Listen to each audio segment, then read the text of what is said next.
तथागत बुद्ध ने सारनाथ में जब 4 आर्य सत्य की शिक्षा दी थी, ये 4 सिंह जो है 4 आर्य सत्य का बोधक है।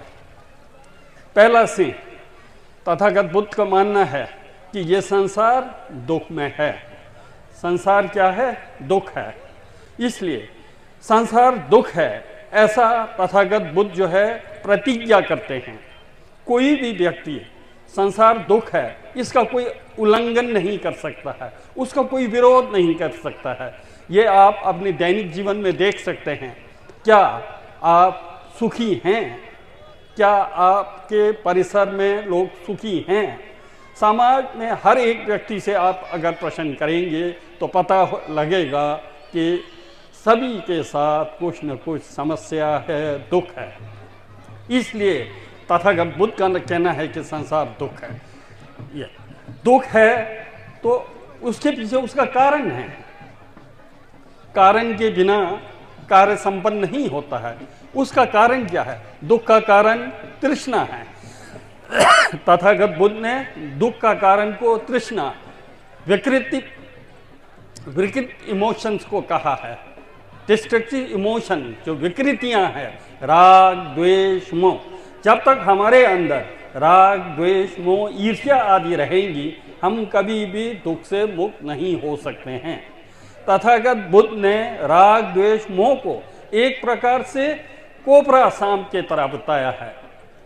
यदि आपके मकान में कोपरा सांप हो तो क्या आप चैन की नींद सो सकते हैं? बिल्कुल नहीं।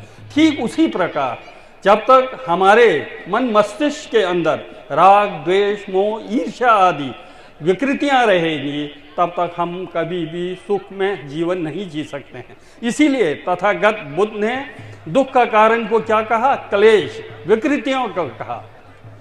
वो प्रतिज्ञा किया, उसका कोई भी विरोध नहीं कर सकता है। दूसरा सिंह का अभिप्राय वो है। तीसरा सिंह का अभिप्राय यह है कि उन्होंने उसका मार्ग, कैसे दुख से हम मुक्त हो सकते हैं, उन्होंने अष्टांगिक मार्ग की देशना दी थी। दुख का कारण क्या है? हम अनित्य को नित्य मानते हैं, हम अनात्म को आत्म मानते हैं, हम दुख को सुख मान करके चलते हैं। इसके चलते हम पीड़ित हैं। तथागत बुद्ध ने हर वस्तु को, दुनिया में जितने भी पदार्थ हैं वो क्षणभंगुर हैं। उत्पत्ति है वह है, उत्पत्ति है वह है। यहाँ पर कोई भी स्थायी, यहाँ पर कुटस्थ, नित्य, शाश्वत पदार्थ कुछ भी नहीं है। सभी हेतु प्रत्ययों से उत्पन्न है। यदि आप इस चीज को जानेंगे, यदि वस्तु निरंतर है, उत्पत्ति व्यय के साथ है, कभी कभी हम लोग नित्य धारणा के चलते अपने को परेशान करते हैं। जैसे उदाहरण के लिए कुछ माह पहले कुछ घटना घटा हो तो वो भूतकाल हो चुका है, बीत चुका है, लेकिन हम उसको जो है नित्य मान करके मानो अभी घटना घटी, इसलिए हम अपने को परेशान करते हैं। जबकि क्षणभंगुर है, अनित्य है। जो कल बीत गया है वो तो भूतकाल हो गया, मर चुका है। उससे मात्र आप कल्पना करके, विचार करके अपने को प्रताड़ित कर रहे हैं, उसके अतिरिक्त कुछ नहीं। पास्ट गॉन है, पास्ट है।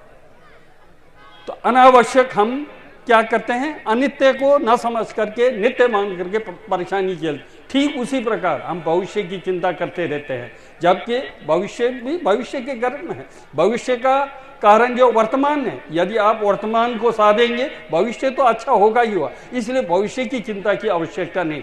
यही क्या कहते हैं? तथागत बुद्ध का कहना है कि हर चीज जो है अनित्य है, अनित्य है, इसको समझिए। अगर आप अनित्य को समझेंगे तो आपके अंदर जो राग, द्वेष, मोह की भावना है वो जो है नष्ट होगी। और दूसरा, तथागत बुद्ध का कहना है कि सभी वस्तुएं प्रतीत समुत्पन्न है। सभी वस्तु क्या है? हेतु प्रत्यय से उत्पन्न है, सापेक्ष है, किसी पर स्वतंत्र अस्तित्व नहीं है। हम एक दूसरे से आश्रित हैं, एक के बिना दूसरे का कोई अस्तित्व ही नहीं होता है। इस चीज को हमको समझना होगा। जबकि हम लोग गलत कर देते हैं, मैं करके, मैंने किया, मैंने वो किया, मैंने ये किया करके हम लोग एक प्रकार से आत्मदृष्टि से प्रभावित होकर के पीड़ित होते हैं। जबकि हमारा अस्तित्व पृथ्वी के चलते है। पृथ्वी के बिना हम कहाँ रह सकते हैं? हमारा अस्तित्व वायु के चलते है, हमारा अस्तित्व इस खुले गगन आकाश के चलते है, हमारा अस्तित्व जो है सूर्य के चलते हैं, हमारा अस्तित्व पानी के चलते हैं, पंच महाभूत के चलते हमारा अस्तित्व है। यदि पंच महाभूत ना होते क्या हमारा अस्तित्व हो सकता है? बिल्कुल नहीं हो सकता। इसलिए हमारे अपने अस्तित्व को बनाए रखने के लिए हमने पृथ्वी को संवारना होगा, जल को पोल्यूशन से बचाना होगा, प्रदूषण से, वायु को प्रदूषण से, अग्नि को प्रदूषण से बचाना होगा, क्योंकि पंच तत्व के चलते ही हमारा अस्तित्व है। हम एक दूसरे पर आश्रित हैं, एक के बिना कोई दूसरे का अस्तित्व नहीं होता है। इस चीज को हमको समझना पड़ेगा। अगर इस प्रकार का भाव हमारे अंदर उत्पन्न होता है तो हम दूसरों के प्रति हमारे अंदर ऋणी भाव उत्पन्न होती है, ऋणी भाव उत्पन्न होगा। तो ये तथागत बुद्ध का जो है एक प्रकार से दर्शन है, यद्यपि विस्तार से बहुत सारे हैं। तो कुल मिलाकर तीसरा जो है सें क्या प्रदर्शित करती है? 4 आर्य सत्यों में मारक सत्य को बताती है।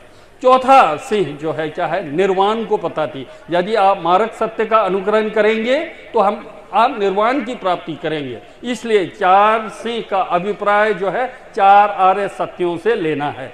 दूसरा, आप देख रहे हैं अशोक के नीचे एक तो बैल है, दूसरा अश्व घोड़ा है, तीसरा जो है हाथी है, तीसरा हाथी। इसका अर्थ क्या है? तथागत बुद्ध का राशि, सिद्धार्थ गौतम का राशि वृक्ष था, बेल था, इसलिए इसमें जन्म को संबोधित करते हुए बेल राशि जो इसमें इंगित है। फिर उन्होंने 29 वर्ष की अवस्था में गृह त्यागा था, इसलिए वहां पर घोड़ा है, और इसमें एक हाथी का चिन्ह है, हाथी। तथागत बुद्ध जब माता के गर्भ में प्रवेश हो रही थी तो वो जो है हाथी के रूप में प्रवेश किया है, इसलिए उनका राशि, गर्भ में प्रवेश, गृह त्याग और 4 आर्य सत्य की देशना जो है एक प्रकार से अशोक स्तंभ का जो है हमको जो है प्रकट करती है। इस चीज को जानना है। ऊपर जो आप चक्कर देख रहे हैं ये जो है 37 बोधिपक्षिक धर्म है, 37 बोधिपक्षिक धर्म। यदि आप 37 बोधिपक्षिक धर्म का अनुकरण करेंगे, अनुशीलन करेंगे तो आप बुद्धत्व की प्राप्ति कर सकते हैं।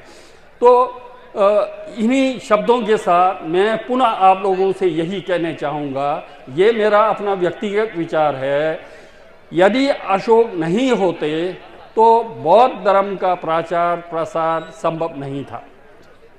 एक प्रकार से अशोक और तथागत बुद्ध जो है एक साइकिल के 2 पैडल के पहिए के तरह है, एक के बिना दूसरे का अस्तित्व नहीं हो सकता है।